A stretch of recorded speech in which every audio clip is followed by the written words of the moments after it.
Hello, my name is Chip, and I am from On the Chain, onthechain.io. Run a little bit of a YouTube channel, and a little bit about my background. I have a technology background, mostly for the last 25 years, starting from around, I don't know, mid 90s or so. Spent some time doing some television as well. Had the opportunity to work with somebody named Mark Hamill. You might know him as the Jedi Warrior from Star Wars. Worked with him for 5 years and did a show called .com that aired on CNBC from 95 to 2000. And then shortly after that, I had another startup that I had built and sold, and got involved with another company, which I've been doing for the last, kind of making some switches here and there. Enough about my background. Basically, the way I got into crypto was a kind of a weird, offhanded way. I had a startup at the time, had a part of the team was, two of the team members were located in the UK, London and north of London. The other team member, our chief tech officer, was located in Sydney, Australia. And it was founded and funded by the partners. So all of us were putting money in. Part of the problem is how do we get the money from over there to here?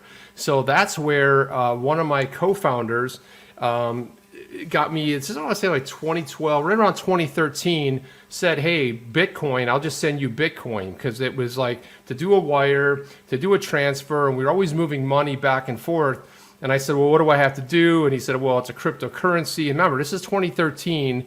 It's still pretty young in the sort of realm of everything. So I was a little bit, I'll be honest with you, I was not on board. I was a naysayer. No, this is dumb. It doesn't make any sense. I don't know why anybody would want to do that. But he says, hey, why don't you pick up this wallet? I got a wallet. I put it on my phone. He said, okay, send me the whatever was the number, whatever. I sent him the code, the QR code. He scanned it in, and then all of a sudden, immediately, I saw that the transaction had started. Now it's Bitcoin, right? So it took a long time before I got it there, but I had already seen, like, oh crap, this is interesting. Wait a minute, this isn't Swift. This isn't 5 days sending it from the UK here. It wasn't another 5-6 days sending it from Australia. And all of a sudden I started shifting well, this is pretty interesting and cool. And even though it took about 10 hours or so for the transaction to go through, that was a lot faster than what I was accustomed to. So moving on from 2013, 2014, bought a little bit of it myself, right around the $280 range, maybe $300, and held it for a little bit, sold it, put it back into the company. Dumbest thing ever to do, because that company is no longer around, and we go through and tabulate all the Bitcoin we had sent back and forth. We'd be doing okay today. So when you 3x your money, 4x your money, nobody tapped me on the shoulder and said, Chip, this thing's going to 20 grand one day. You're like, if it gets to 700, 800 bucks, everyone's like, it wouldn't break 1,000. It wouldn't break 1,500. It's never going to go past 5,000. No way it's sailing past 10,000. So you kind of get the gist here. This is what everybody was saying. If you take those same principles and apply that across the board, you're going to see exactly where we're going with this whole thing, right? So everyone's like, oh, this coin couldn't break this. There's no way it's going to get there. Here's the pro tip. It is. It's just a matter of time. So that's kind of how I came into crypto.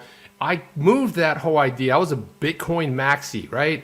BTC, that's the only way to go. And one of the things that I discovered along the way was something called XLM, because XLM, I bought into the whole centralized, decentralized conversation. Remember, my mentors were Bitcoin maximalists, just like myself. And they were saying, if you're going to go to an altcoin, make sure it's decentralized. So I bought into the whole XLM is decentralized, the whole Stellar foundation. And I looked at XRP as well. And I said, well, that's centralized. It wasn't until I started really getting down and doing research that I discovered that was a wacky conversation. But I came into it owning XLM first. Then I since kind of scaled some of that back and went headfirst into XRP. Why? Because I saw what payment could do. And when I compared Bitcoin, 10 hours plus 3 to 4 seconds, no brainer. So coming from that background and having that background was extremely beneficial for me getting into it, because I saw firsthand how we could move from a payment. So kind of where I think we're going with this whole thing is once we start seeing what's happening around the world right now, what do we see? We see the UK passing regulations. We see Europe going into regulations. We see Australia. We see Japan leading the way. We see China, going into their CBDC. So we have a lot of stuff that's kind of like bubbling up. And the U.S., even though we're going into 2021, I believe that we're going to see crypto regulations this year. I feel like a change at the SEC is happening. We have Jay Powell stepping down before his term's up. I feel like we're moving into a scenario where we're starting to feel momentum, and we're going to be able to attract a larger audience. We're going to get the big smart money is going to come in. And now that you can custody it in your bank, once people feel comfortable with getting into it, I find that custody's been some of our biggest obstacles with new people. They don't get it. They don't understand it. What do you mean? Not my crypto, not my keys. How do I keep it on a thumb drive? Help me. This doesn't make any sense. And we hear this a lot from our viewers as well. So I feel like once that custody solution is solved, once we have the regulations that says, no, it's not a security, I feel like at that point, we are going to transition pretty heavily into the next phase. That's where we're sort of headed. I would say that, that we've heard the old adage of HODL, right? Hold strong, keep it. And I had recently had a friend of mine call me up and say, tell me more about this. How does it work? Got into it and happened to buy it right before we had a little bit of a run, which was kind of nice.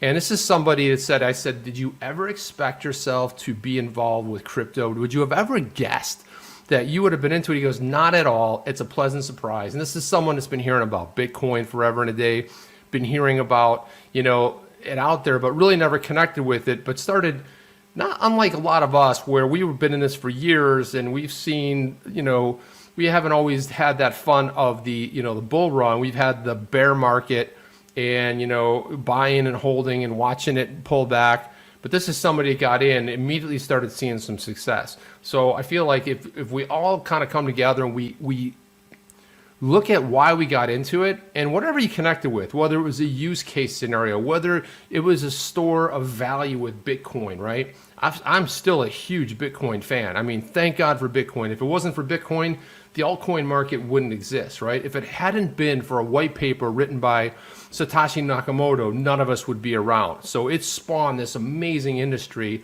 that is the first real new asset class in hundreds of years.